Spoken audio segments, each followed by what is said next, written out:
The message arrived while I was standing on the pier, holding 2 boarding passes I had paid for myself. My mother's name appeared on my screen. "You're not coming. Dad wants this trip to be family only. Please don't turn it into a big issue." I read the message twice. The gangway was only 30 feet away, already packed with people whose tickets I had purchased. "My name is Wendy Thorne. I'm 34 years old, and for the past 12 years, I had been the person covering the bills. At the time, being excluded from the cruise felt like the worst thing my parents could have done. But before that month was over, I would realize the cruise was only the beginning. Welcome back to Calm Drama Stories, where we explore the quiet disappointments that happen inside families and the women who finally decide they will no longer pay the price for them. Share your thoughts in the comments and remember to subscribe. I stepped away from the boarding line before my emotions became obvious to the strangers around me. Then I called my father. A small part of me still believed there had been some kind of misunderstanding. He answered on the 4th ring, and I could hear cheerful music from the ship playing behind him. "Dad, Mom just sent me a message. She said I'm not coming." He paused. It was the kind of silence that gives you an answer before the person says a word. "Your mother arranged all of that, honey," he said. "You'll have to speak with her." I asked whether he had known they were leaving without me. He said he needed to find their room. Then he ended the call before I could respond. I stood there with the ocean breeze pulling at my hair and began putting together the truth I had been trying not to see. Everyone already knew. My brother knew. My sister-in-law knew because she was taking the cabin that had been reserved for me. Every one of them had silently agreed that I was good enough to finance their vacation, but not important enough to join them at the dinner table. I looked down at the second boarding pass in my hand. My own name was printed across it, yet somehow it had never truly belonged to me.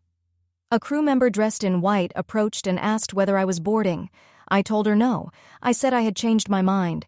She gave me the gentle smile people use when they know someone is hiding the real reason. Then she took the boarding passes from me. Somewhere above, on a deck I would never walk across, my family was unpacking inside rooms I had reserved and paid for. I did not raise my voice. I did not call anyone else.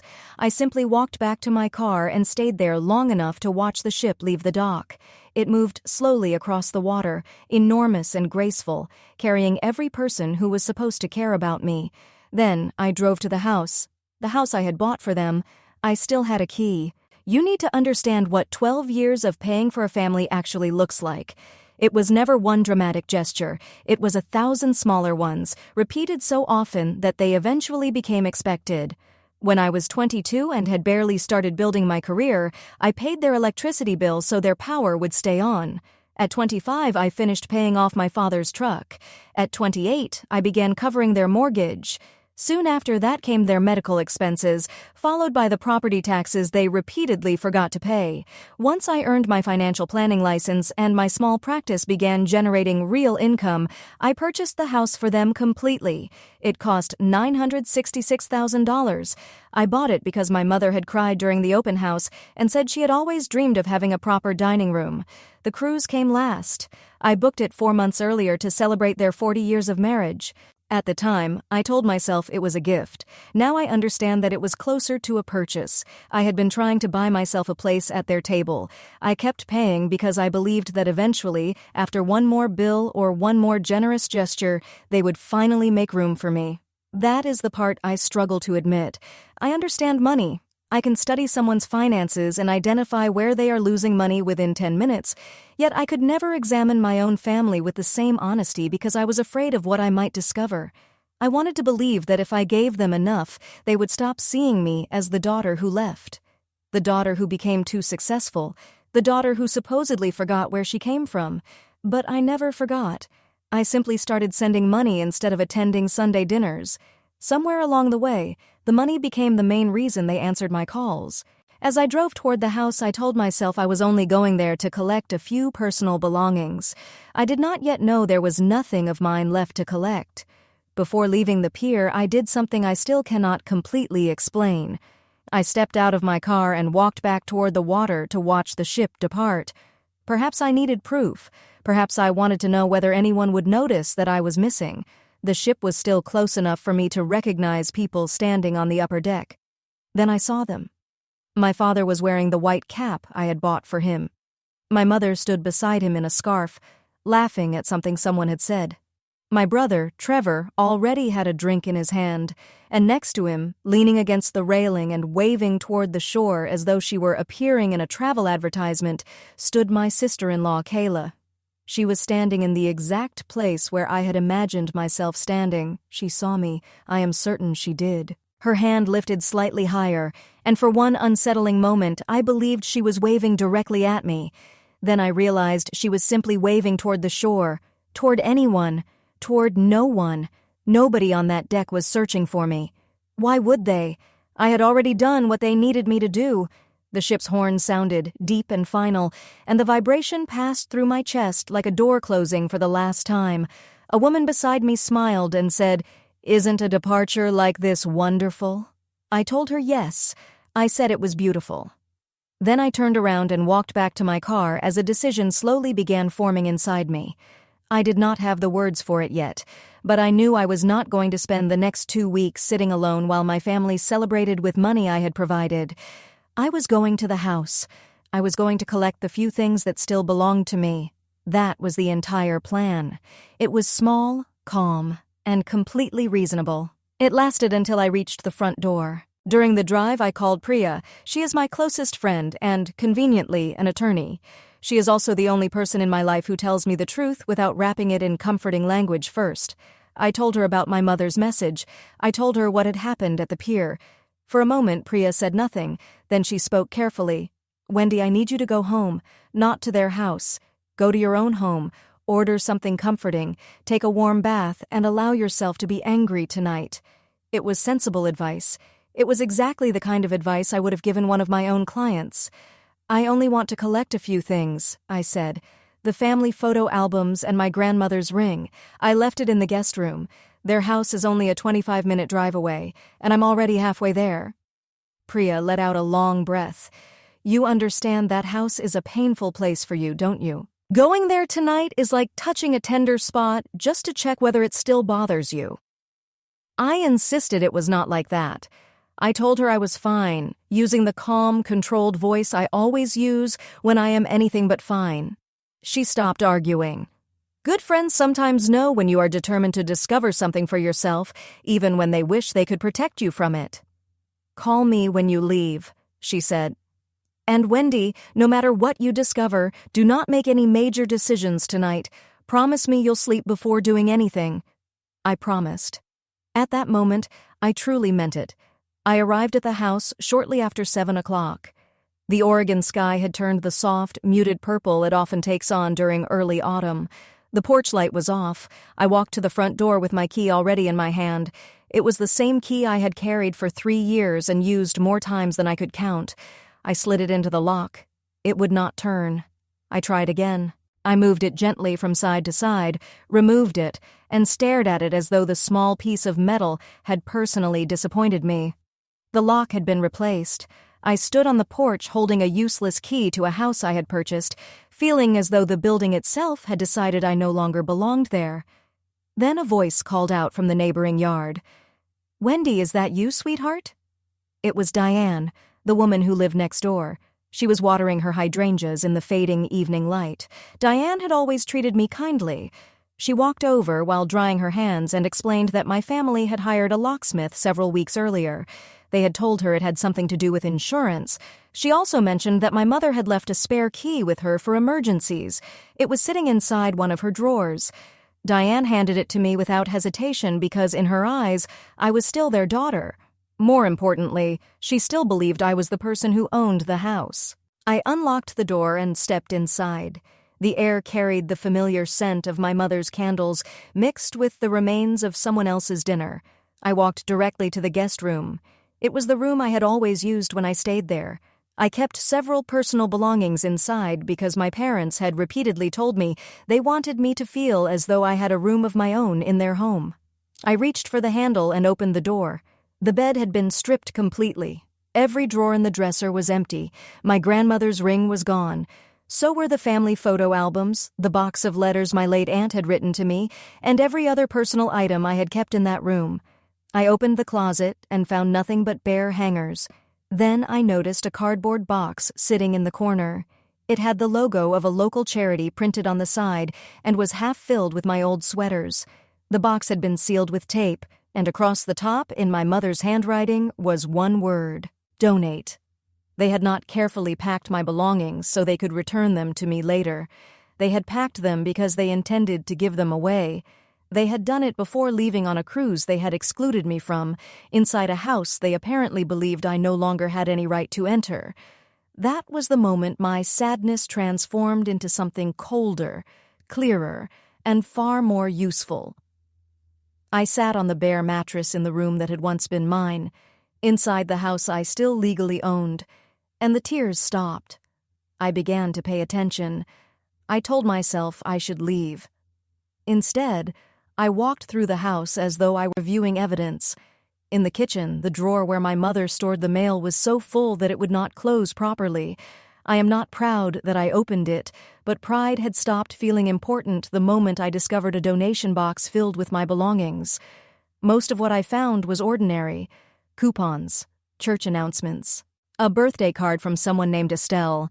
Then near the bottom of the drawer, I found a bundle of envelopes held together by a rubber band. Every envelope was addressed to me. Wendy Thorne, at that house, a house where I had never spent even one night as a permanent resident. My full name was printed correctly, including my middle initial. The envelopes were official-looking, with clear windows and logos I recognized immediately. There were letters from banks, a credit card company, and something from a lender whose name I had never seen before. I stood alone in that quiet kitchen, holding mail with my name printed across it, knowing it had never been intended for me to see. My first instinct was to believe there had been a mistake. Perhaps it was a forwarding problem. Maybe the postal service had delivered something to the wrong address. But there were far too many envelopes. They covered too many years. And they had all been carefully collected, bundled together, and hidden in the same drawer. People do not preserve incorrectly delivered mail for years with a rubber band around it. They keep it because it matters, because they are expecting it, because they need to know when a payment is due. I did not open anything immediately. An instinct told me to slow down. It was the same instinct that makes me advise my clients never to sign a document until they have read it more than once. I placed the bundle on the kitchen counter and arranged the envelopes according to their postmark dates. Then I began creating a timeline in my head. The oldest envelope had been mailed 12 years earlier, the year I turned 22. Before opening a single letter, I needed to understand exactly where I stood, legally, financially, and inside that house. Because if I was going to examine this situation any further, I wanted to know who truly held the rights to it. I keep copies of everything. It is an occupational habit that follows me everywhere. Somewhere in the cloud storage on my phone was the complete closing file from the purchase of the house 3 years earlier. I sat at their kitchen table beneath a light fixture I had paid to install and opened the documents. The title, the warranty deed, the full closing packet. My hands were far steadier than I expected them to be. Then I found the answer. It appeared in the emotionless legal language that does not care about family history or personal feelings. The property was held entirely in my name. Wendy A. Thorne, sole owner. My parents had lived there for 3 years, but neither of them had ever been listed on the deed. At the time of the purchase, keeping the property in my name had seemed like a practical choice. There were tax considerations, insurance details, and the simple reality that I was the person who had paid for everything. I had purchased the house in cash, the full $966,000. There was no mortgage, no lender attached to the property, no outstanding balance secured against it. The title was completely clear. In fact, my mother had encouraged me to arrange it that way. "Keep it simple, honey," she had said. "Put it in your name. We trust you." At the time, I had interpreted her words as humility. Now I realized she had simply never imagined that I might one day remember what ownership meant. She had never considered the possibility that the daughter who paid for everything might eventually understand that she also held the legal authority. They had replaced the locks on a house that belonged to me in every way recognized by law. They had packed my belongings into a donation box inside a home whose title carried my name. They had decided I was not part of the family while standing in a dining room I had purchased and could legally secure the following morning. The control in that house did not belong to the people who believed they had it. It belonged to the woman sitting alone on the bare mattress, and none of them knew it yet. I want to be honest about what crossed my mind next. For nearly 10 minutes I imagined choosing the dramatic response. I pictured calling a locksmith at sunrise and replacing every lock. I imagined leaving their suitcases outside for them to discover when the ship returned. I pictured creating a moment so unforgettable that people would repeat the story for years. But my entire career had taught me what happens when people sacrifice their future for the satisfaction of one emotional scene. I knew how expensive an impulsive reaction could become, so I chose a different path. And that choice changed everything that followed. I decided to approach my own family's situation the same way I would approach the complicated finances of a client. No emotion, no assumptions. Only documents, dates, and the truth created when those facts were placed together. I found a legal pad inside the same kitchen drawer and began writing down everything I knew: the changed lock, the donation box, the bundle of mail addressed to me at their address, the deed showing that the property belonged entirely to me. Then I drew a line beneath the facts and wrote down the questions. Why was my name being used at this address? What were these accounts? When had all of this begun? I looked again at the date on the oldest envelope. 12 years. The exact amount of time I had spent paying their expenses. The same 12 years I had described to myself as generosity. A pattern was beginning to appear, but I was not ready to look directly at it. I was afraid of what it might reveal about everything I had believed during those 12 years. Priya's warning returned to me. Do not make any decisions tonight. So I did nothing dramatic. Instead, I photographed every envelope from the front and the back, while each one was still sealed. Then I placed them back in the exact order in which I had found them, wrapped the rubber band around the bundle, and returned everything to the drawer. The following morning, I would stop approaching the situation as their daughter. I would begin approaching it as an investigator. There was only one envelope I could not bring myself to return unopened. It was the newest letter, postmarked just 9 days earlier. The envelope had not been properly sealed. The flap had already come loose while it sat inside the drawer. I told myself that meant I could look. I carefully removed the letter. It had been sent by a lender with a name that sounded like a small office hidden inside a shopping center. The letter contained a denial. We regret to inform you that your recent application for a personal loan in the amount of $40,000 has been declined. My name appeared at the top of the letter. My parents' address was listed beneath it. It referred to an application I had never completed for money I had never requested, followed by a rejection based on circumstances that had nothing to do with me. I read the letter 3 times. With every reading, the floor beneath me seemed a little less stable. Someone had either walked into a lending office or opened a computer and requested $40,000 using my identity. The only reason I was holding that letter, instead of remaining unaware of everything, was that this particular lender had refused the application. For once, someone had said no. How many others had said yes? That question changed the atmosphere of the entire night. This was no longer about a distant family. It was not even about relatives who had accepted an expensive cruise and excluded the person who paid for it. I could have recovered from cold behavior. I could have recovered from selfishness. But this was something else entirely. Somewhere there was an application carrying my name and information, along with a signature that did not belong to me. I photographed the denial letter, carefully returned it to the envelope, and placed the bundle back inside the drawer. Then I sat completely still in my mother's kitchen and allowed myself to consider something I had never considered before. I might not truly know the people I had spent my entire life calling family. The following morning, I would find out exactly how far this went. Deep down, I already suspected the answer. It went all the way to the bottom. I barely slept. At 8 o'clock the next morning, I called Dana. Dana and I had started our careers together at my first financial firm. Later, she moved to one of the major credit bureaus. She was also the kind of person who answered on the second ring, even when she probably should have let the call go to voicemail. I explained the situation as calmly as I could. I told her I believed someone might have used my identity. There were accounts I did not recognize, letters I could not explain, and financial activity I had never authorized. I needed to see my complete credit history, not the simplified summary designed for consumers. Everything. Dana became quiet in a way that told me she had heard the same fear in other people's voices. "Okay," she said. "First, take a breath. Second, you need reports from all 3 credit bureaus, and I mean the complete reports. Wendy, have you ever reviewed your entire file? Not your credit score, the actual file." That was when the second wave of embarrassment arrived. The honest answer was no. I was a financial planner. Reviewing other people's credit reports was part of my profession. I had always assumed my own history was perfect because my score was excellent, and an excellent score can feel like evidence that everything is fine.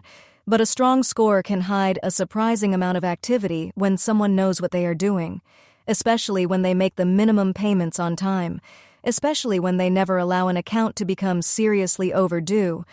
"I've never pulled the complete file," I admitted. "I understand how that sounds." "It sounds human," Dana replied. "Come to my office this afternoon. Bring identification, your social security information, and proof of your address. We'll review every line together. And Wendy, whatever we discover, we will handle it. But you need to prepare yourself to see information you won't be able to forget." I told her I had been preparing myself since 7 o'clock the previous evening. After ending the call, I opened the photographs on my phone. A dozen envelopes stared back at me from the screen. I was about to discover the true size of what had been hidden from me. I had several hours before my meeting with Dana, so I turned to the one thing that had always helped me feel in control. I created a spreadsheet. This was the point where my professional habits stopped feeling like a weakness and became my greatest advantage. I opened a blank document and created 4 columns. The year, the amount of money I had given my parents, what they had claimed the money was for. The final column remained empty. I labeled it, "What was actually happening." I created 12 rows, 1 for each year. Using my memory and my personal banking records, which I had always maintained carefully, I filled in the first 3 columns. The electricity bill, my father's truck, the mortgage payments, the medical expenses, the house, the cruise. Beside every amount, I added the explanation they had given me at the time. "We're only a little short this month. The dealership might take the truck back. Your father's heart condition. The insurance deductible." Line after line, my generosity appeared in neat boxes across the screen. Each request looked so understandable on its own that for a moment I nearly convinced myself I was overreacting. That is how effective manipulation works. Every individual request can be explained. Every separate emergency sounds reasonable. It is only when you place 12 years of requests in one column that the entire system becomes visible. I stared at the empty 4th column. I could not fill it in yet. Whatever Dana showed me that afternoon would belong there. I did not cry while looking at the spreadsheet. Spreadsheets do not ask for emotion. They ask for facts. You continue adding rows until the pattern can no longer be dismissed, and then you decide how you are going to respond. I saved the file. Only after typing its name did I realize how bleak it sounded. I called it "What I Owed." Then I picked up my keys and drove to Dana's office to discover what I had truly been paying for. Dana's office had 2 computer monitors. A box of tissues had been placed directly in the center of her desk before I arrived. That small detail told me she already understood how conversations like this usually ended. She accessed reports from all 3 credit bureaus while I watched. My credit score appeared first. It was high, healthy, and reassuring. For one foolish second, I felt relieved. Then Dana scrolled down to the list of accounts. There were more than I could process at once. A store credit card I had never requested, 2 personal loans, a line of credit, another credit card, then another. Some accounts had already been closed. Others were still active. Every one of them carried my name, my social security number, and my date of birth. Some listed an address where I had lived many years earlier. Several listed my parents' house. Dana did not speak immediately. She allowed me to read. She let me count the accounts for myself. She watched my expression change as the life I thought I understood shifted beneath me. "These don't belong to me," I said. My voice sounded distant and strangely calm. "Dana, I never opened any of these accounts." "I believe you," she said. "I've seen this pattern before. The correct social security number, the correct birth date, and the correct legal name. The accounts were opened gradually over several years and kept current enough to avoid attracting attention. She turned slightly toward me. This probably isn't an unknown person operating from somewhere far away. This is likely someone who had access to your personal information because you trusted them with it, or because they have had access to it since you were young. Immediately, I remembered being 22. I remembered my father sitting beside me and offering to help me establish good credit. I remembered handing him my new Social Security card and my birth certificate after he offered to keep them protected inside the family's secure document box. I had been so pleased that day. I had believed my father was finally showing an interest in my future. I looked at the oldest account on the screen. It had been opened when I was 22. In that instant, the entire structure of my life seemed to shift, quietly rebuilding itself around a truth I had never been prepared to face. Dana printed every page. She told me I would need physical copies for what came next. She was right, although I did not understand just how important those pages would become. As the printer worked, she explained what I was seeing in the calm, measured voice of someone who had delivered this kind of news before. "What you're looking at is often called familiar fraud," she said. "Identity misuse committed by someone close to the victim, usually a relative. It is one of the most common patterns we encounter, but it is also one of the most difficult to discover and resolve." I asked her why. She counted the reasons on her fingers. The person involved often has legitimate access to private documents. They know enough personal history to answer security questions correctly.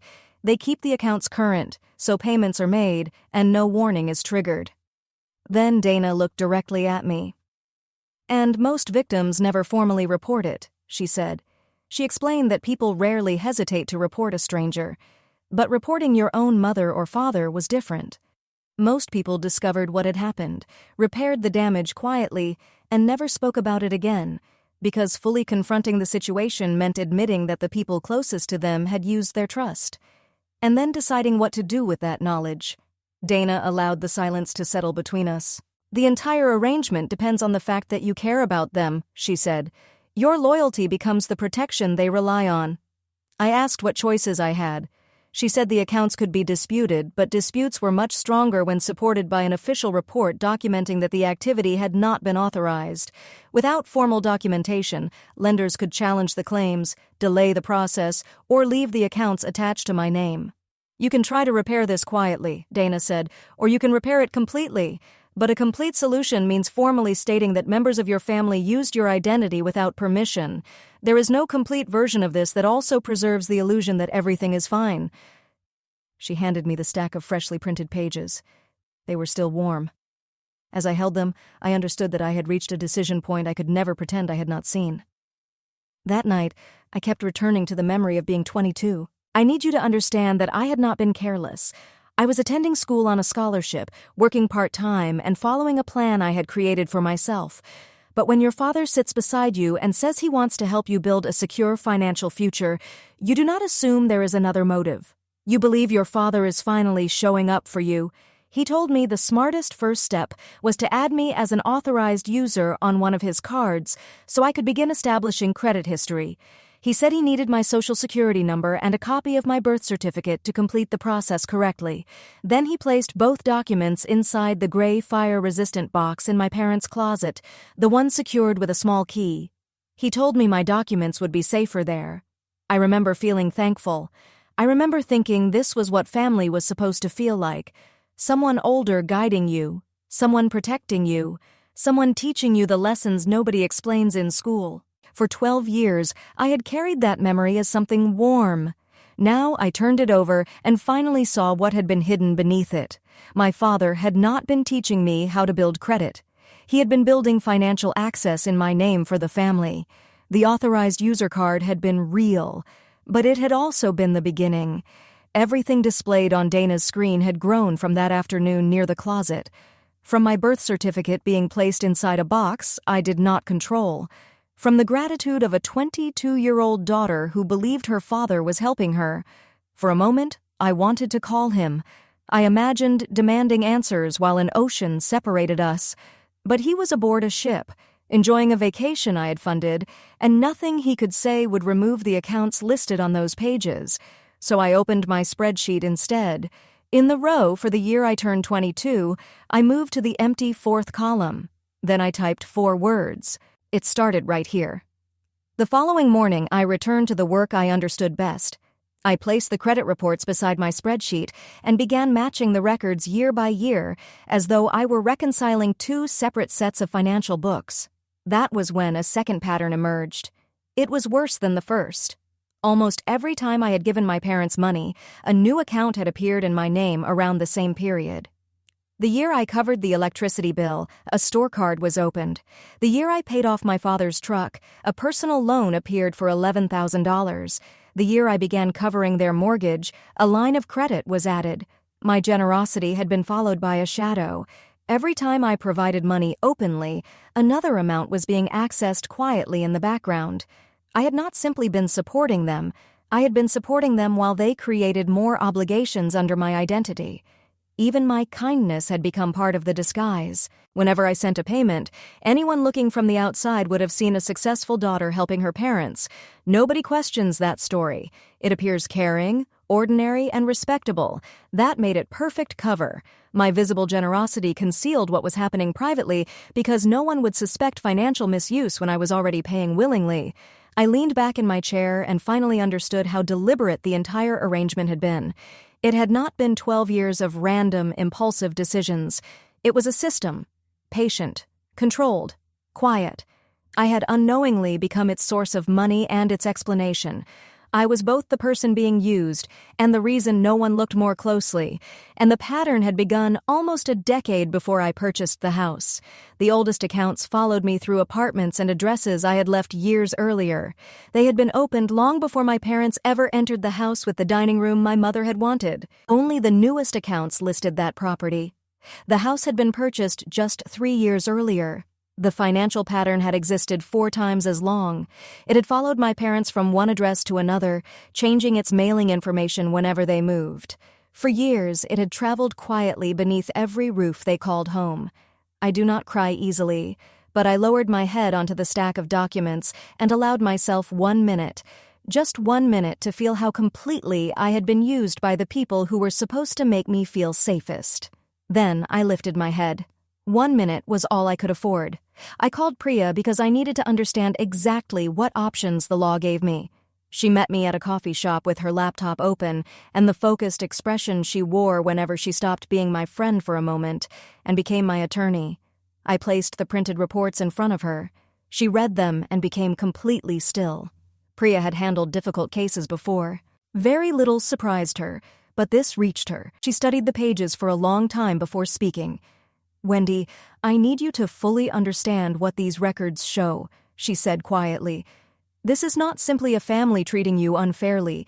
This is identity misuse and serious financial deception. Once it is formally reported, it becomes a legal matter.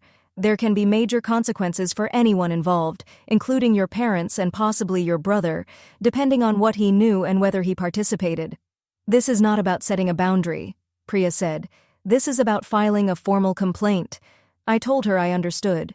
"I don't think you fully understand yet," she replied gently. "Right now, you still have the option to step away. You can freeze your credit, quietly separate yourself from the accounts, and cut contact with your family. That is a valid choice, and no reasonable person would blame you." She paused before continuing. "But once you make an official report, you cannot simply undo it. It becomes an investigation. There may be interviews, requests for records, court orders, and serious legal consequences. You could become the person whose report placed her own mother inside that process." Priya was not trying to stop me. She was making sure I saw the full cost before making the decision. That is what a good friend does. I looked through the coffee shop window at the people passing outside. None of them knew how much it could cost to take ownership of your own name again. "What would you do?" I asked. Priya stayed quiet for a long moment. "I would want to know whether it was still happening," she finally said. "Because if there are active accounts, quietly walking away does not protect you. It only leaves the door open behind you." That answer stayed with me. There was still an active application in my credit file. $40,000. Before I did anything permanent, I decided to give my mother one opportunity to explain herself, not because she deserved it, because I needed to know that I had offered her the chance, and because I wanted to hear what she would say when she realized I knew. The internet connection on a cruise ship can be unreliable and expensive, but my mother rarely allowed her phone to leave her side. She answered on my second attempt. Her voice was cheerful, and I could hear the sounds of a busy pool area behind her. "Wendy, honey, I hope you're not still upset about the cruise. Your father simply wanted to spend time with his real family." I kept my voice controlled. I told her I had visited the house. I told her I had discovered mail addressed to me and financial accounts I had never created, some of them going back many years. Then I gave her a clear opportunity to tell me the truth. "Mom, I need you to explain this," I said. "Because from where I'm standing, it looks like someone used my identity without my permission." There was a pause. I heard her moving away from the noise and into a quieter space. When she spoke again, her voice had changed. It did not sound apologetic. It sounded strategic. "Wendy, do not turn this into something unpleasant," she said. "You have always had a habit of making things dramatic. We are family. Families share. Your father arranged some of those accounts years ago because the family needed help, and you had more than enough. You never even noticed." "You never even noticed." She said it as though my failure to discover what they had done somehow made me responsible for it. She did not deny anything. She simply gave it a different name. 12 years of using my information became families share. My discovery became being dramatic. I asked her again, as clearly as I could, to tell me the truth. "The truth," she replied, "is that you have always believed your money made you better than the rest of us." Then she said she needed to leave. She had a massage appointment waiting for her, an appointment I had paid for. She ended the call. I placed my phone on the table and stopped hoping. After that conversation, I no longer felt the need to ask for permission to protect myself. The first action I took was small, but it felt like placing the first lock on a door that had never truly been mine before. I added an initial fraud alert to my credit file. I only needed to contact one of the 3 major credit bureaus. That bureau would notify the other 2. The service was free. The entire process took about 15 minutes. 15 minutes. That was all it took to do something I had avoided for 12 years because I had been too loyal, too afraid, or too determined to believe the best about them. A fraud alert could not repair the past. What it could do was require lenders to take additional steps to confirm my identity before approving any new credit. It was not a complete barrier. It was a warning sign, a delay, a chance to stop the next attempt before it went through. If anyone tried to open another account in my name while my family was enjoying their cruise, they would finally meet resistance. I held my finger above the confirmation button longer than necessary. I knew that clicking it would be viewed by my mother as an act of disloyalty. There was something almost absurd about that. I had spent 12 years paying their bills. I had bought their house. I had funded their anniversary vacation. Yet in their minds, the betrayal would be my refusal to let them continue using my name. I pressed the button. A plain confirmation page appeared on the screen. It was simple and impersonal, but as I looked at it, I felt something I had not experienced in a long time. It was not happiness, it was not quite relief. It was control. For the first time, I was the person deciding what could happen to my identity. It was a small step, but small locks teach you how to build stronger doors, and I was going to need something much stronger because the worst discovery was still waiting inside a file I had not yet examined. Dana called me the following day. She had reviewed the oldest account more closely, the one created when I was 22, because something about the dates had continued to trouble her. "I found the original account records," she said. "Wendy, I need you to look at the exact date this account was opened." I placed the report in front of me and picked up a yellow highlighter. As Dana read the date aloud, I marked the line. It was a Tuesday in September, 12 years earlier. I knew that week immediately. I would have recognized it even half asleep. That was the week I had written my first check to my parents. The electricity payment. The moment that started everything. The moment I decided that being a good daughter meant becoming the daughter who paid. During the very same week that I opened my wallet to help them, someone opened the first account using my identity. My generosity and their deception had not simply existed beside one another. They had begun together, within the same 7 days. Both had grown from the same 22-year-old woman who wanted to feel loved. I stared at the yellow line on the report and knew I would remember it forever. That would be the detail I carried with me, not the cruise, not the empty bedroom, not even the donation box. A single line on a credit report, highlighted in yellow, dated the same week as my first act of generosity. Have you ever added up everything you gave to people who never stopped to consider what you were worth? Share your experience in the comments. I read them all because I have learned that sometimes healing begins when you finally add everything together. I placed the cap back on the highlighter. The question was no longer whether my family had taken advantage of me. The question was how long they had intended to continue. For one full day, I allowed the truth to settle over me. You cannot always skip the part where the realization presses down on you. I calculated the total value of the accounts. Across the personal loans, credit cards, and line of credit, more than $200,000 had passed through my name over 12 years.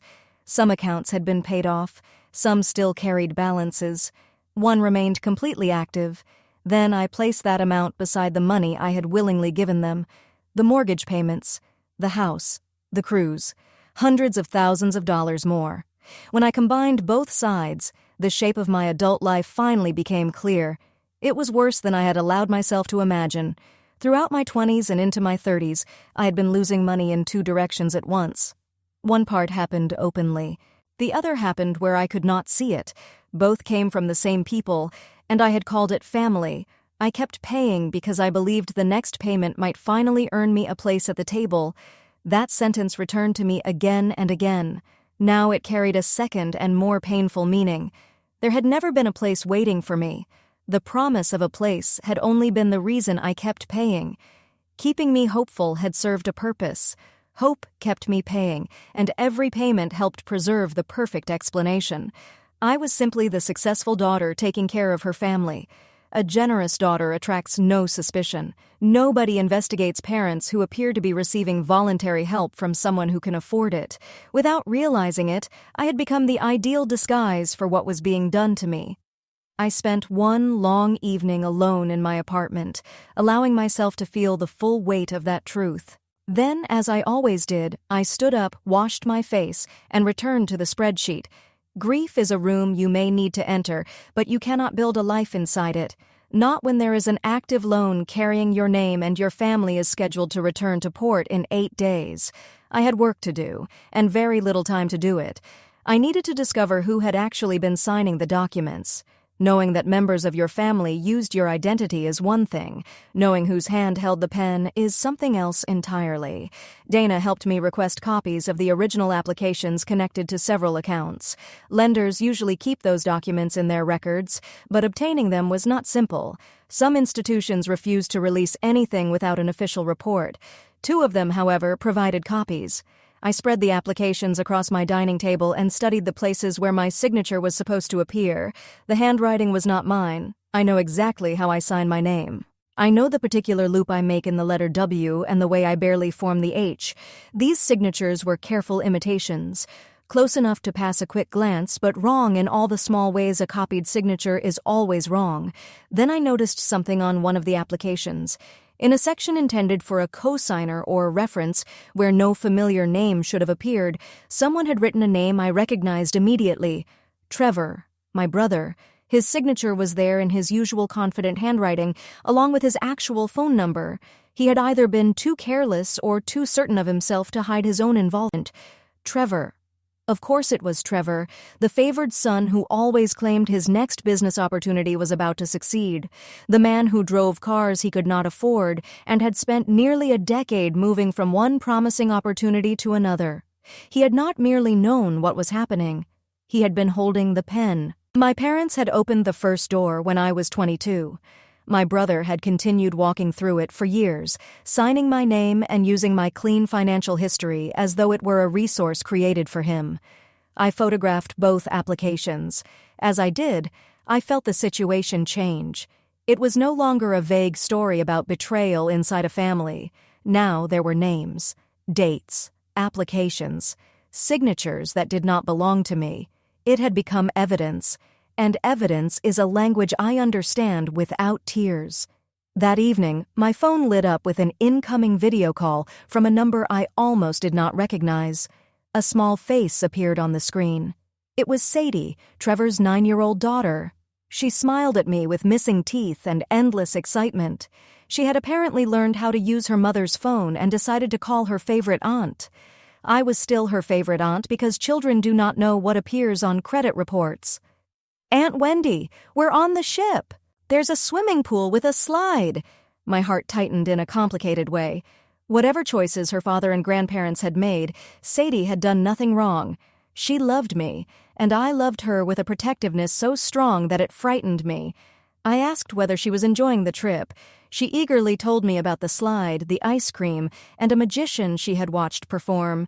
Then she said something that made every part of me go still.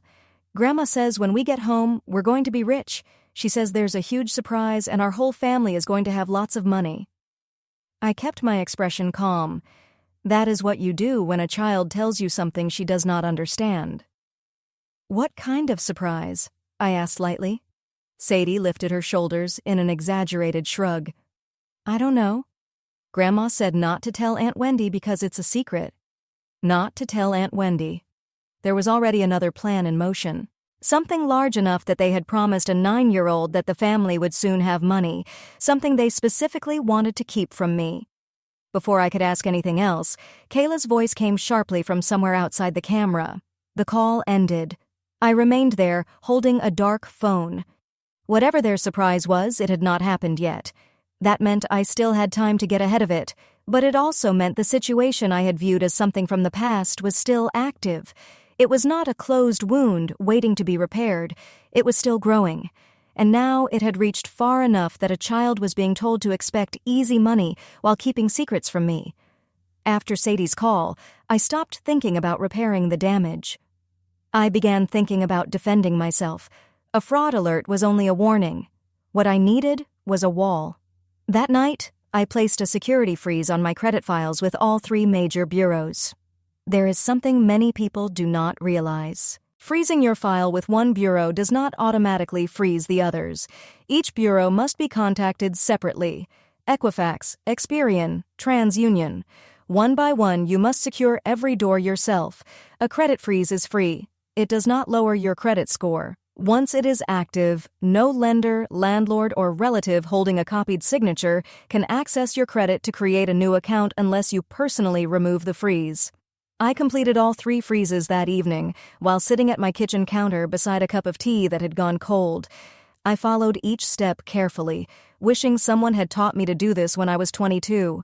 3 separate contacts, 3 personal identification numbers, 3 locked doors. With each one, the ground beneath me felt slightly more secure. My family could enjoy their formal dinner aboard the ship. They could make promises to Sadie about future wealth, but the entire system they had created depended on unrestricted access to my name. I had just shut off that access. Whatever their secret plan was, it would now meet a locked door with my name on it.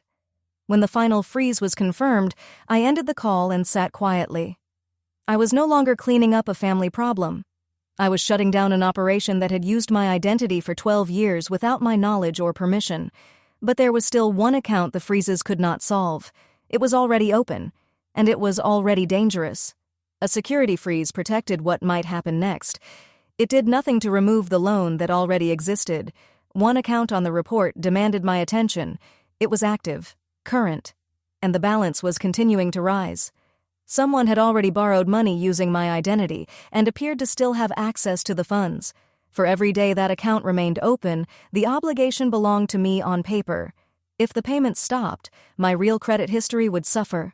The history I had built honestly through years of discipline and work. And if the account became seriously overdue, no one would contact Trevor first. They would contact Wendy A. Thorne. That was the name written on the agreement. I called the lender the following morning and received the response I had expected. Because the account legally appeared to be mine, the company could not simply close it based on a phone call. They needed official documentation. The representative explained politely that I would have to provide either a police report or a formal identity theft report filed with the Federal Trade Commission. Without one of those documents, they could not treat the account as unauthorized activity. To them, I could simply be a customer attempting to avoid a debt she had willingly accepted. There was the same door Dana and Priya had both shown me. I could not completely repair the damage while remaining silent. The quieter protections, the fraud alert, and the credit freezes could prevent new accounts from being created. They could stop the damage from spreading, but they could not remove an active obligation already attached to my name. To close that account permanently, I would have to make everything official. I would have to state in writing, to both a federal agency and the police, that members of my own family had used my identity without permission. I ended the call and stared at the active loan. The balance seemed to increase like a countdown attached to my name. The gentle path was disappearing. Every option that truly protected me led directly toward the decision I had been avoiding since the night I discovered those letters in my mother's kitchen. I called Priya and told her I was ready to hear the entire process. She explained it like a map because that was what I needed. Not comfort, direction. Freezing your credit protects you from future attempts, she said. It does not erase what already happened. It will not close the active loan, and it will not prevent your brother from trying again the moment the freeze is lifted. To remove everything completely, you need 3 things. She raised one finger at a time. First, you file a formal identity theft report through identitytheft.gov, the official Federal Trade Commission process. A second finger. Then you file a report with your local police department. That turns your written statement into an official case. Then the third. Once you have both reports, you use them to challenge every unauthorized account and request that they be removed permanently. I asked the question even though I already knew the answer. There is no way to do all of that without making it a legal matter, is there? No, Priya said. The entire purpose of the report is to document that a crime took place. She leaned closer. Wendy, I need to say this clearly because you are my friend and because you have a habit of convincing yourself not to protect your own interests. Once you file, your parents and your brother may face serious consequences. That is not you trying to punish them. It is you giving an honest account of something they actually did. She paused. But the silence ends. The pretending ends. The peaceful family image and the Sunday dinners you are rarely included in anyway all end the moment you sign your name. There is no version of the truth that leaves their involvement out of it. I sat quietly with that. Somewhere out on the ocean, my mother was telling my niece that the family would soon be wealthy. An active loan in my name was growing more dangerous by the day, and the only path that appeared safe had a sign across the entrance. The family you thought you had ends here. I told Priya I understood. Then I asked her to help me prepare the report. Preparing something and actually submitting it are very different experiences. It took me 2 evenings to complete the form. Identitytheft.gov guides you through the process step by step, account by account, and every detail I entered made the situation feel more real. Account number, date opened, estimated amount, relationship to the suspected person. That final question held me still. Relationship to the suspected person. There was no option that captured what it meant to report the people who had raised me. I typed, parents and sibling. The words looked almost unnatural inside the small white field. When I reached the end, the report was complete. Only one step remained. A button marked, Submit. I moved the cursor over it. Then I stopped. I want to be truthful about that moment because it may have been the most honest moment of the entire experience. What stopped me was not loyalty. It was not exactly love, either. It was the understanding that the second I pressed that button, I would lose the only family I had ever known. Permanently. And somehow, I would be the person who appeared to have ended it. Not them with the changed locks. Not them with the donation box. Not them with the copied signatures. Me. Sitting alone with a computer mouse, they would be able to tell people that I had destroyed the family, and there would be an official form showing that I was the person who filed the report. I remained there for a long time without moving my hand. Outside my window, the city continued through an ordinary evening. People crossed streets, lights turned on in apartments. Cars moved past as though nothing in the world had changed.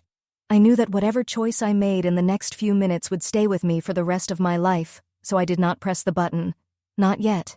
I closed the laptop. It was not an act of weakness. a decision that large deserved daylight, rest, and a clear mind. I allowed myself one final night. That night became far more important than I could have expected. Trevor called me from the ship.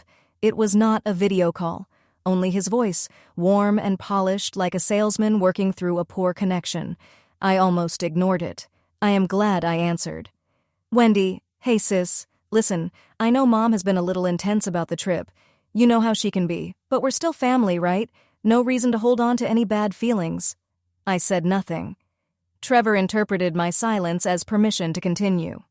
"So, when we get back, I'd really like to meet with you. Just the two of us. I have something coming together. A genuine opportunity this time." His voice became even more confident. "And honestly, you're the intelligent one when it comes to this kind of thing. You understand finances. We may need to talk about some paperwork. Nothing serious. Just a few family financial details we need to organize." Some paperwork. Family financial details. He was trying to discover whether I had noticed anything. At the same time, he was preparing me for the next request.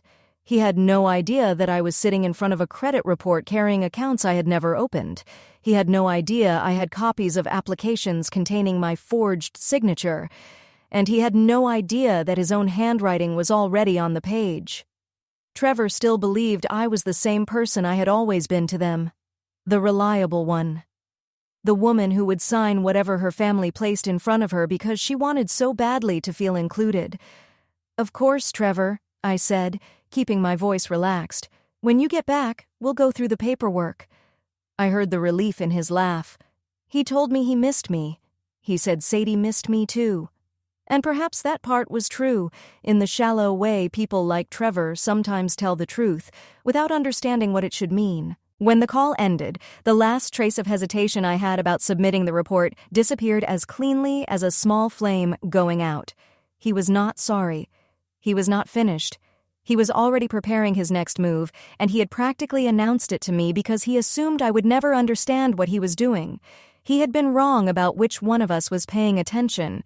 I made one final call to my father because I still needed to understand how far the knowledge extended.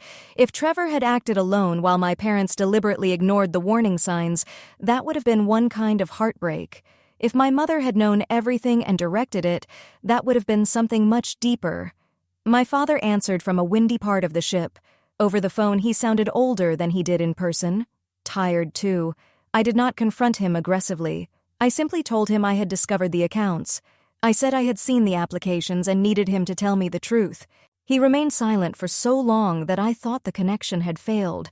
Then he said the sentence that closed the final door inside me. "Wendy, your mother said everything would be fine as long as we left the paperwork alone and didn't draw attention to it. She said you would never check. She said you were too busy being important." He was not confessing because he wanted to comfort me. He spoke like a tired employee, explaining a decision that had been made by someone above him. "Your mother said, as long as we left the paperwork alone." He knew. He had always known. At some point, years earlier, my family had apparently sat together and created a plan. They would rely on my love for them. They would rely on how busy I was. They would rely on my need to belong. Most importantly, they would rely on me, never examining the documents closely enough to discover what they had done. My mother had not merely watched it happen. She had designed the silence that protected it. "Thank you for telling me the truth, Dad," I said. And I meant it. It was the first honest thing any of them had given me in 12 years. He began to say something else. My name, perhaps. Maybe the beginning of an apology. Then the connection ended. I placed the phone down. Now I knew. And because I knew, I could finally choose. For nearly a full day, I convinced myself there was a middle path. I want to explain that because many people search for a compromise when the honest choice feels too heavy to carry. My plan seemed simple. I would not contact the authorities. I would not submit the federal identity report. I would not force my 63-year-old mother into a public legal process. Instead, I would handle everything quietly. I would sell the house, which legally belonged to me, while they were still at sea.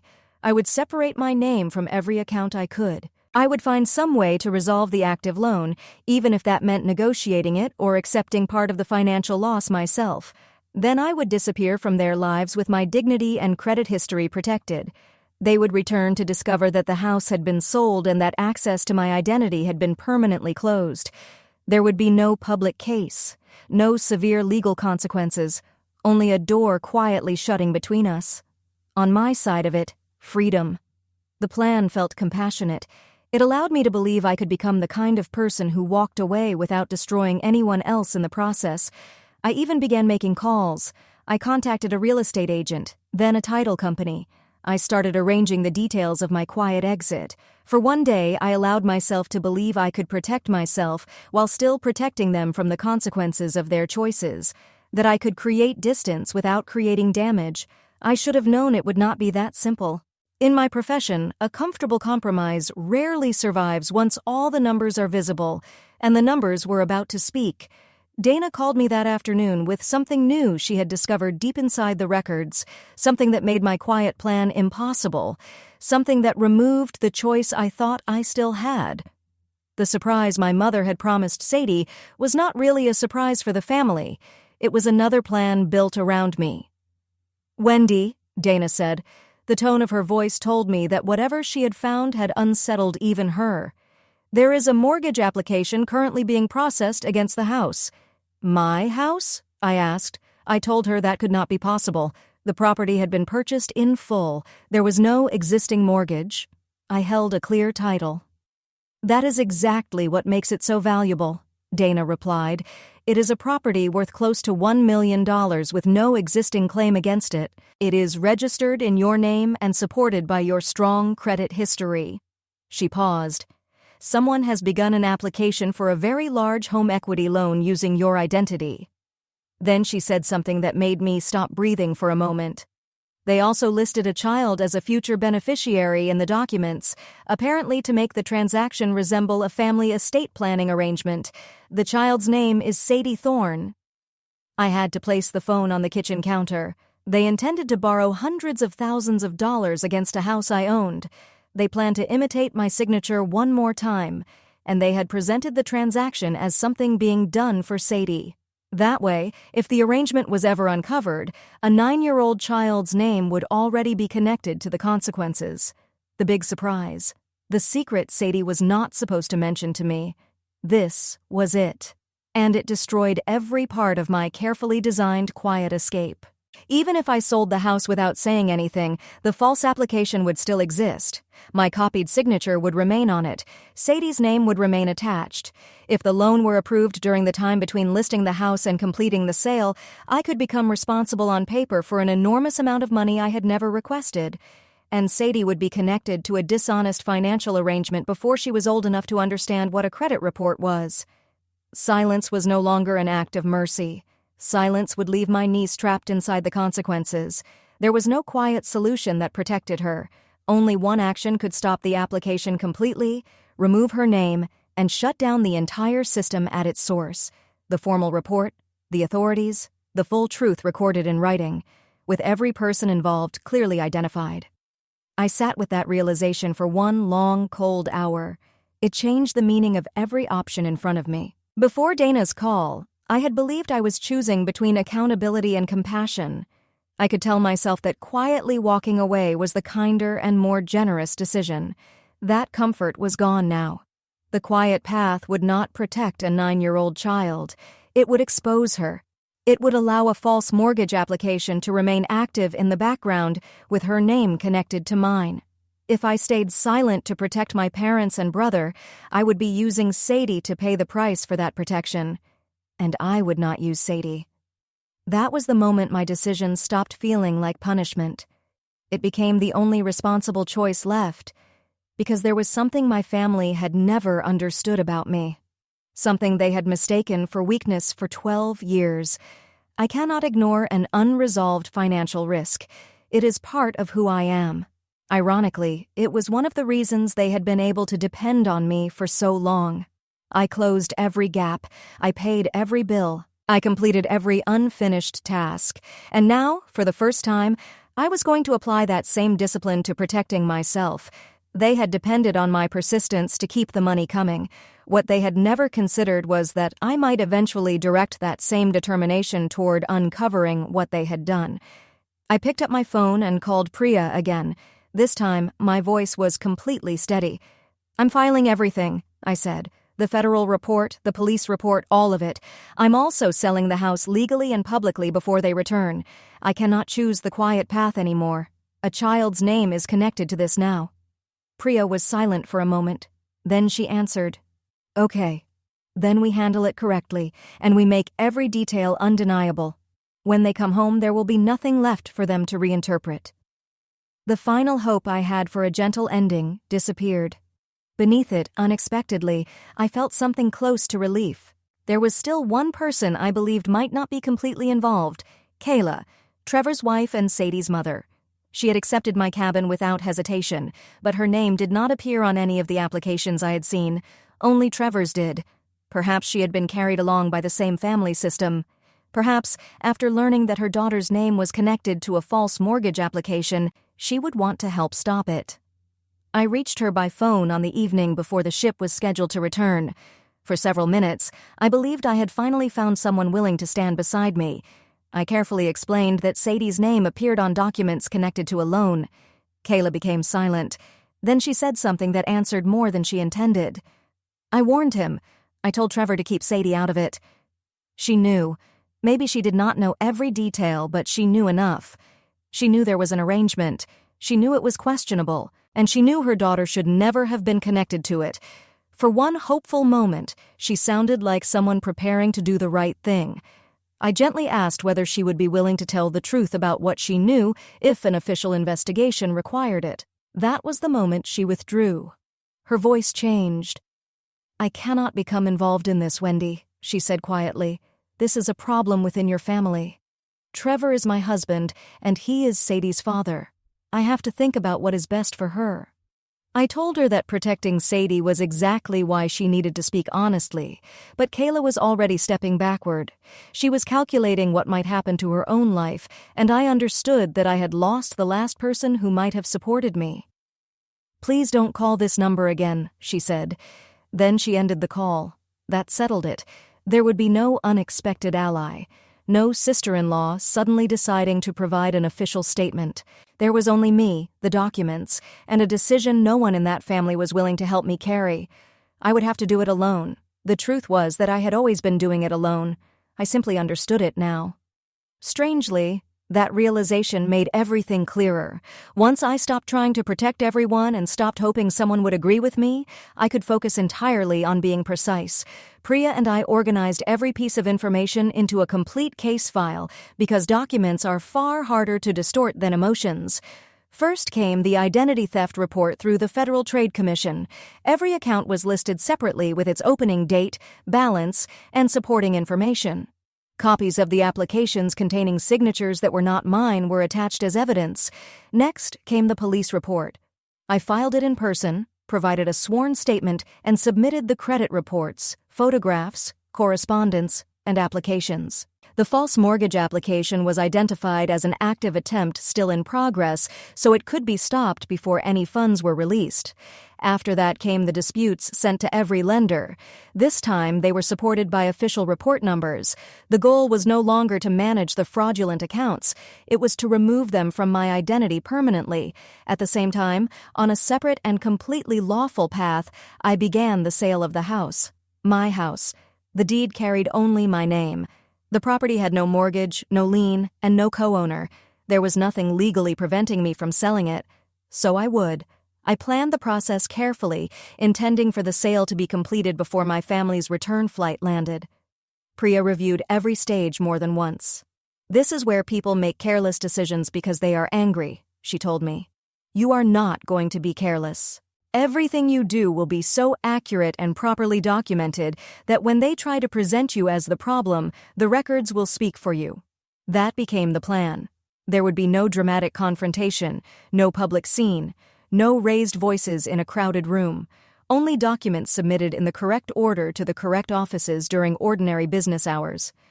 The most powerful action I took throughout the entire experience happened while I sat quietly beside an attorney, reviewing forms and checking boxes. It did not look dramatic. It was better than dramatic. It could not be undone. Once the process began, no emotional phone call could stop it. I looked at the stack of documents, took a slow breath, and told Priya I was ready to make one final list. Before signing anything, I needed to understand everything the decision might cost me. Not financially, in every other way. I am a planner. I do not make life-changing choices without considering the full price, and I refuse to pretend this decision came without one. So I sat down and wrote everything I was preparing to lose: my mother, my father, my brother, possibly any chance of maintaining a close relationship with Sadie, because a child may not understand why the aunt she loves reported the adults raising her, every future holiday gathering, even the unhappy ones. The dream belonged on that list, too. For 12 years, I had kept it alive with checks, gifts, paid vacations, and every other sacrifice I could afford. Someday, I imagined, they would finally look at me and say, "We were wrong. Come home. We love you."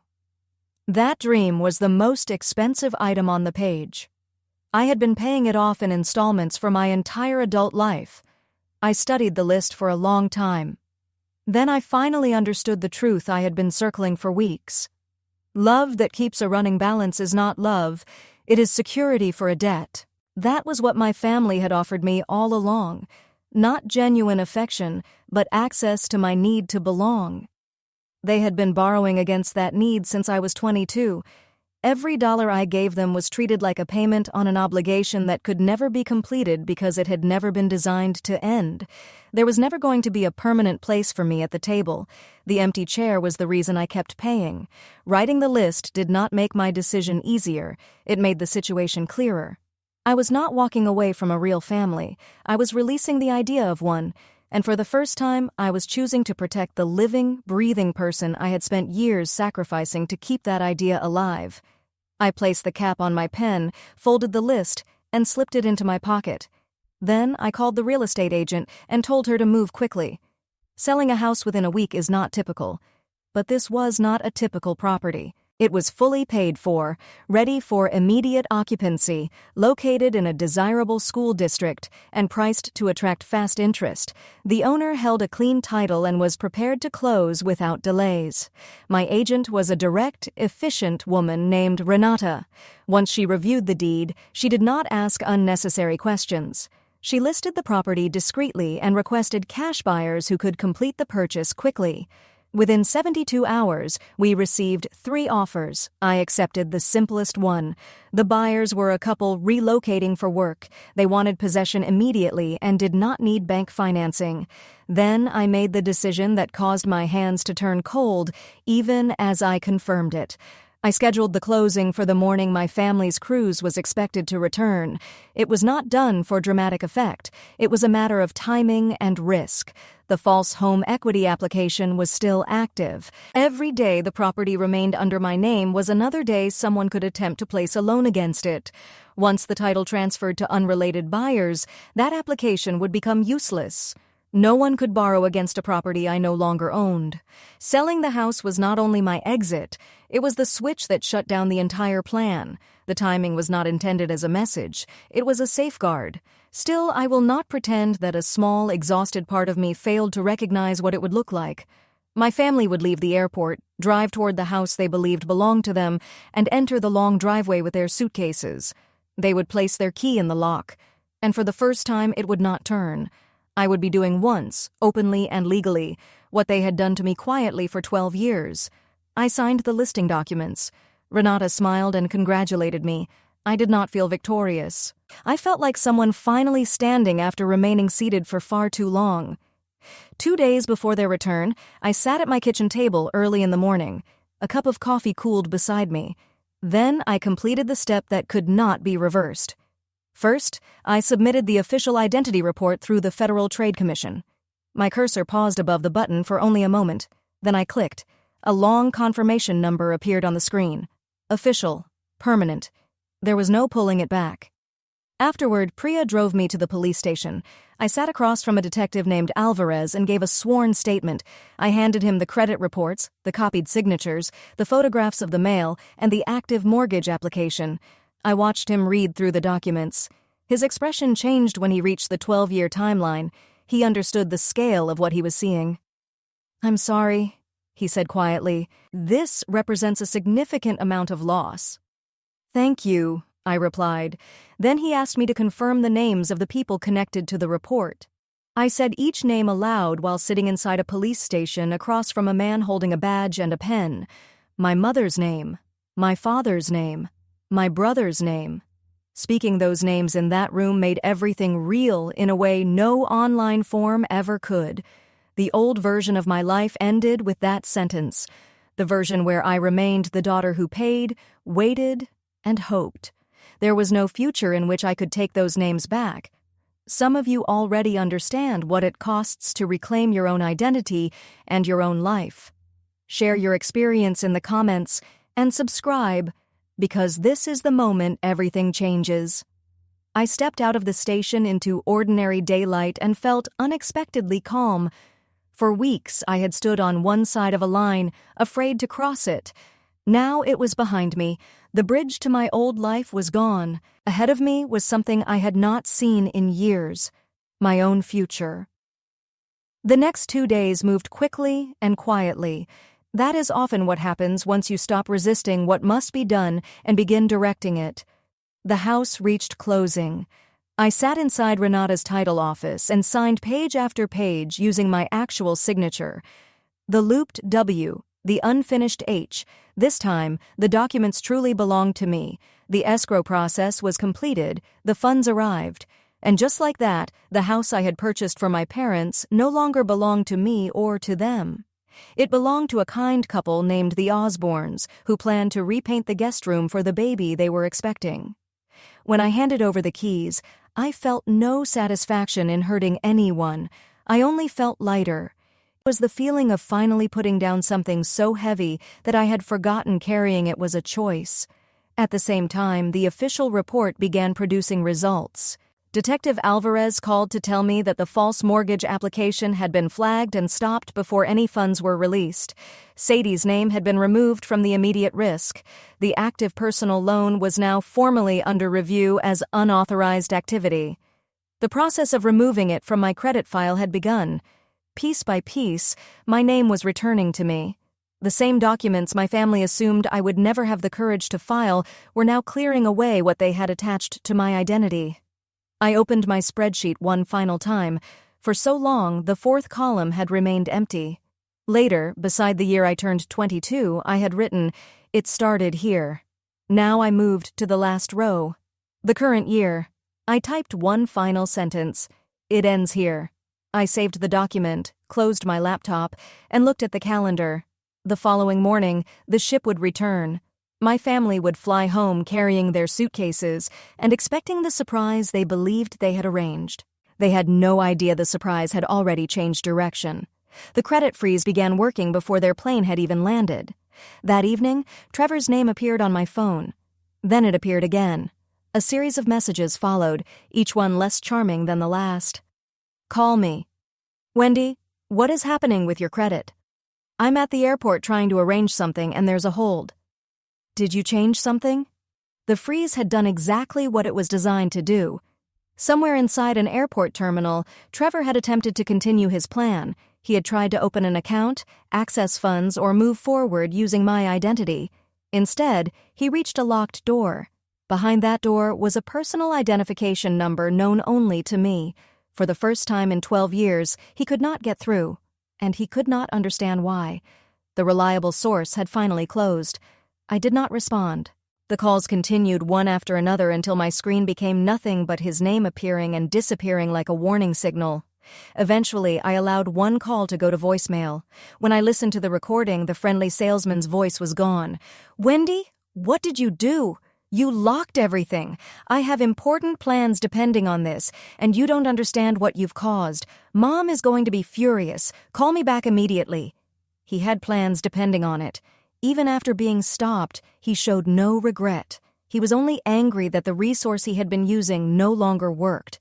I placed the phone face down on the table. Detective Alvarez had already warned me that calls like this might come. His instructions were simple. Save every message, document every attempt, respond to nothing. I saved every message. I downloaded the voicemail, and I gave them nothing in return. For one night, I allowed them to experience a small part of the helplessness I had been carrying for weeks. The strange feeling of watching something happen to your own name while being unable to stop it. The difference was that what had happened to me was deliberate. What was happening to them was simply the result of their own choices. And staying silent became easier because they still had no idea how far everything had already gone. All they knew was that something had suddenly stopped working. A card had been blocked. An application had been delayed. Access they had always relied on was no longer available. To them, it probably seemed like a minor technical problem, a temporary hold, an inconvenience that could be corrected with the right phone call and the usual explanation. They did not know I had uncovered the accounts. They did not know the house had already been sold, or that another family now held the deed. They had never heard me say the words fraud alert or official report. They did not know there was a detective with a case number and a folder containing their names. They did not know the false mortgage application had been identified and stopped. To them, this was still a billing issue. To me, the file was already closed. They were traveling home toward the consequences of everything they had done, still believing it was only a misunderstanding. The following day, they would learn the difference. I did not need to be there when it happened. Renata told me the new owners would not take possession until the following week, which meant the house would remain empty that morning. I could have stayed in my apartment and allowed the locked door to deliver the message for me, but I chose to go. Not because I wanted to celebrate their reaction. I went because, for once, I wanted to witness my own life instead of being the person who only heard afterward what had happened to her. I parked across the street, far enough away that my car looked like any other vehicle in the neighborhood. Then I waited. Shortly before noon, a rideshare vehicle from the airport turned into the long driveway. My family climbed out, sunburned, noisy, and surrounded by luggage. Sadie ran ahead. My mother wore a new sun hat. My father moved slowly behind everyone else. Trevor already had his phone pressed to his ear. I watched my mother approach the front door with the confidence of someone returning to a home she believed belonged to her. She reached into her purse and removed the key. She inserted it into the lock. It did not turn. She tried again. Then once more. The same way my key had failed on that porch only weeks earlier. My mother stepped backward and stared up at the house as though the building itself had personally offended her. Trevor moved forward, took the key, and tried it himself. When it failed, he began striking the door and calling out. A neighbor emerged from the house next door. Diane. She explained that she did not know exactly what was happening, but a young couple had visited recently and she believed the property had been sold. I watched my mother's expression change when she heard that word. Sold. Then I opened my car door. I crossed the street and walked toward them. One by one they turned and saw me approaching the house they had tried to remove me from. I remained completely calm. And I watched the exact moment they realized their surprise had not unfolded the way they expected. I stopped at the bottom of the porch steps. You're back, I said.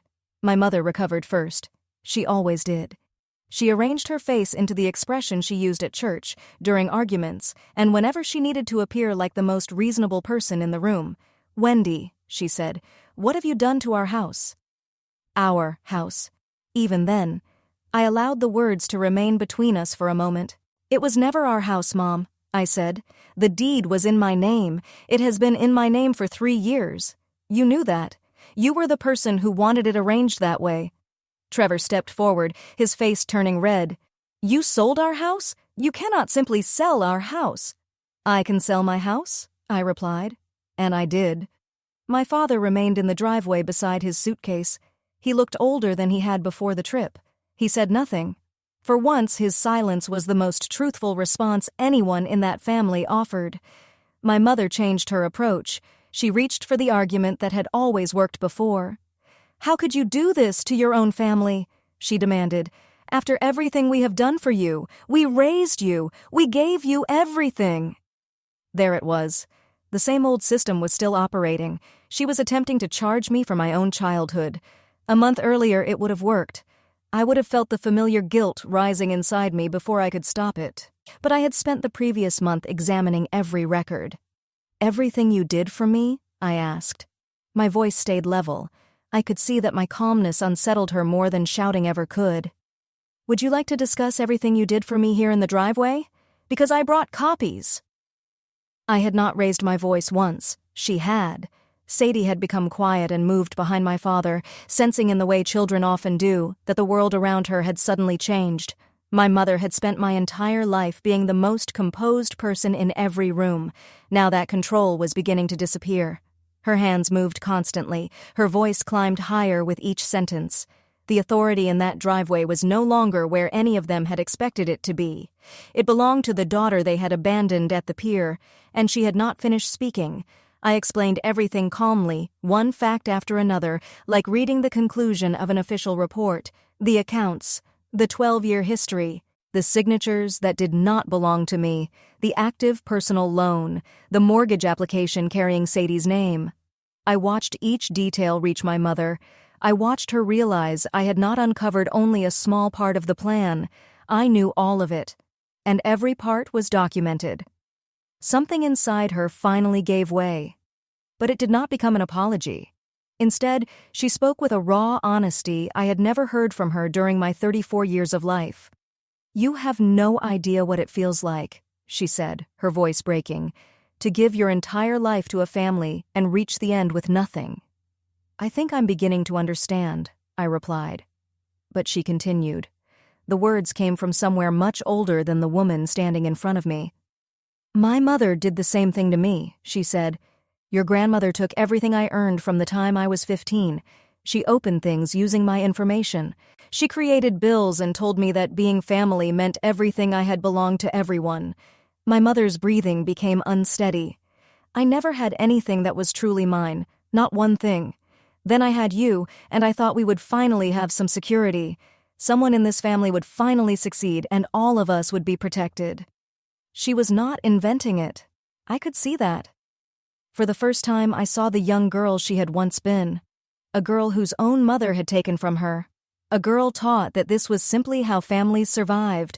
A girl taught that a child's future was something the entire household could use. For one moment, I felt myself being pulled toward sympathy. I understood that my mother was part of a pattern that had begun long before I was born. She had once been Sadie. She had once been me. But standing in that driveway, I understood something she never had. Understanding where a harmful pattern began does not give anyone permission to continue it. "I believe you," I told her. And I did. "I believe your mother treated you that way. It is one of the saddest things you have ever told me." I paused before continuing. "And that is exactly why I will not allow you to do the same thing to Sadie." My mother's face lost its color. That was when she understood I had not come only to reclaim a property. She had one strategy left. She stopped trying to control the conversation, and she began to plead. Her purse fell onto the driveway. She took a step toward me with both hands open. The composure I had feared throughout my life disappeared completely. "Wendy, please," she said. "Please. Whatever you found and whatever you filed, we can correct it. You can call them and explain that there was a mistake. Tell them it was a misunderstanding. Ask them to close everything." Her voice began to shake. "We are your family. We can still be a family. Please do not do this to us. Do not let your father face serious consequences. Do not let that happen to me. Please. You are my daughter." There it was, the exact thing I had waited 12 years to hear. The sentence I had spent hundreds of thousands of dollars trying to purchase.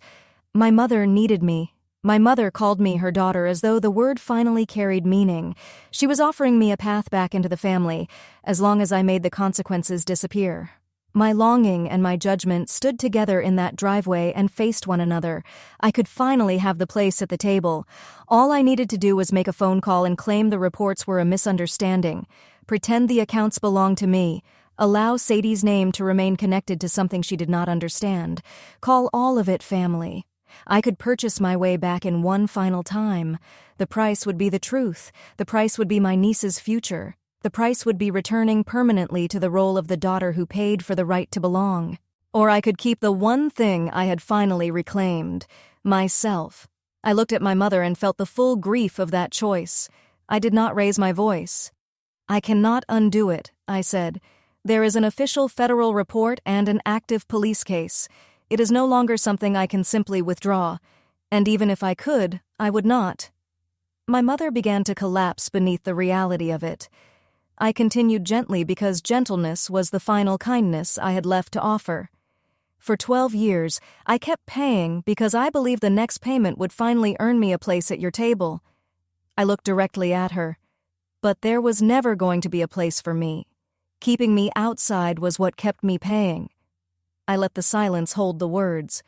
So I stopped paying.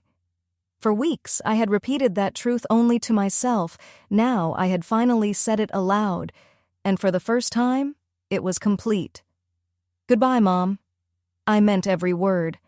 I reached into my pocket and removed the old key, the key I had carried for 3 years, the same key that had refused to turn in that lock on the night everything began. I did not throw it. I did not turn it into a dramatic gesture. I simply walked up the steps, past my silent father, and placed it gently on the doorstep of a house that no longer belonged to any of us. It felt like setting down something that had finally completed its purpose. Then I walked away. My mother was crying now, real tears, the kind I had never seen her shed for me, only for herself. Trevor was shouting about attorneys, consequences, and how I would regret tearing the family apart. My father remained completely still. Sadie stood behind him, watching me with wide, confused eyes. I gave her the only thing I could offer in that moment, a small, steady smile, the kind of smile that says none of this is your fault. You are going to be all right, and I would do everything within my power to make sure of it. I did not shout. I did not offer another explanation. I did not remain there to absorb one more accusation, one more familiar speech, or one more demand that I pay for the offense of finally examining my own life. I walked past them, continued down the driveway, and climbed into my car. My hands remained steady on the steering wheel. In the rearview mirror, they slowly became smaller. My mother bent forward beneath the weight of the moment. My brother continued waving his arms. My father remained a silent gray figure beside the luggage. Behind them stood the house, sold and shining beneath the afternoon light. I did not feel the victory I once imagined I might. What I felt was quieter and far greater. I felt like a woman who had finally been returned to herself after being absent for a very long time. I called Priya from a gas station 2 miles away. Only then, after everything was over, did my voice begin to shake. She spoke to me calmly, the way she always did when I felt as though the ground beneath me had disappeared. "It's done," she said. "You handled it carefully. You did everything correctly. Now let the process carry the rest." And it did. While I was still speaking with her, a message arrived from Diane, the neighbor. A police vehicle had pulled into the driveway. Detective Alvarez had already warned me that they would likely speak with Trevor first. His handwriting appeared most clearly on the copied applications, and the attempted mortgage transaction was the most recent activity. I did not return to watch. I did not need to. I had spent enough of my life observing my family make decisions that affected me. I did not need to witness the moment the consequences finally reached them. From the safe distance of a gas station, 2 miles and an entire lifetime away, I knew the process I had started with a few official forms, and a steady hand had arrived exactly where it needed to go. A marked vehicle stood in the driveway of a house that could no longer be used as a place to hide anything. Priya asked whether I was all right. I gave her an honest answer. "No," I said, "but I'm free. I think those two things can exist together for a while." She told me they could. She said that was often how freedom felt in the beginning, before the free part slowly became larger than the painful part. I believed her. For the first time in years, I trusted someone else's understanding of my own life. Here is what happened during the months that followed. The legal consequences were real. Trevor faced several formal accusations related to the unauthorized accounts and financial documents. The applications carrying his handwriting made his involvement difficult to dispute. My parents faced their own investigation. My father cooperated. My mother resisted. Their part of the process moved more slowly, but it continued moving. They lost the house, although the truth was that they had never legally owned it. The proceeds from the sale belonged to me. I used part of the money to resolve the remaining disputed balances, ensuring that no collection agency would ever contact me over an obligation I had not created. My credit history was repaired one dispute at a time. The official reports transformed my experience from something I merely claimed into something documented. My name slowly became clean again. Sadie could no longer spend weekends with me. That loss remains painful, and I will not pretend otherwise. But there was one thing I could still do for her from a distance. I established a small trust in her name. It was carefully protected, with no access available to her father, her grandparents, or anyone else. The funds would remain untouched until she was old enough to make her own decisions about her future and the people she wanted in it. It was the opposite of what had happened to me when I was 22. My family had used a young person's identity to take. I used my own name to protect. It was the only way I knew to reach through everything that had happened and place one honest, untouched thing in Sadie's future. I live somewhere smaller now. After selling the house, I could have purchased something impressive, but I no longer wanted impressive. I wanted something that was mine. I bought a modest condominium filled with natural light and a front door whose key belongs only to me. The deed carries my name, Wendy A. Thorne, sole owner. This time, those words feel like a fact rather than a technical detail everyone assumes I will never use. Life without my family is quieter than I expected. For 12 years, my phone had felt like a warning device. It could ring at any moment with another emergency, another request, or another problem I was expected to solve. Now, when the phone is silent, it is simply silent. It took time for me to stop preparing myself for the next demand. The demand never came. I sleep better than I have since childhood. I no longer lie awake calculating the cost of other people's emergencies. On my first night in the condominium, I sat on the floor because I had not purchased furniture yet. I ate takeout directly from the container. No message arrived asking me for money. No one called with an urgent problem. And I realized that, for the first time in my adult life, I was not waiting to be needed. I was simply home. Not someone's source of money, not the daughter responsible for solving everything. Just a woman sitting peacefully inside rooms that belonged to her. Eventually, I understood the truth that all the money and all those years had hidden from me. I had never been the person who was not enough.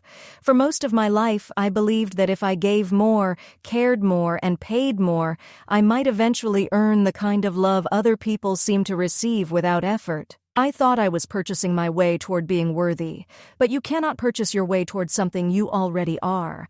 I was enough at 22, standing beside that closet and handing my father my birth certificate because I wanted to believe I was loved. I was enough on the pier, holding 2 boarding passes I had paid for myself. I was enough in the empty bedroom, sitting on the bare mattress, when I stopped crying and began paying attention. The tragedy was never that they refused to give me a place at their table. The tragedy was that I believed the place was worth the price they demanded. It was not. I had always been worth more than the entire table. It simply cost me almost everything to finally understand it. Take one lesson from my story. When the people who are supposed to love you begin keeping a record of what you owe them, when affection comes with conditions and loyalty always carries a price, what you are feeling is not a healthy family bond. It is an invoice, and you are allowed to stop paying it. Being related to someone was never a debt. I finally stopped treating it like one. That was the day I stopped living only as their daughter. It was also the day I finally became fully responsible for my own life. 2 boarding passes I purchased myself, an empty bedroom with a donation box in the corner, a property deed carrying my name that everyone forgot I still controlled. That was what it took for me to stop trying to purchase a place that had never truly been available. If you have ever given everything for a place at a table where someone kept moving your chair, you are not alone. You do not owe anyone your peace just to preserve their comfort. Subscribe, and I will see you in the next story.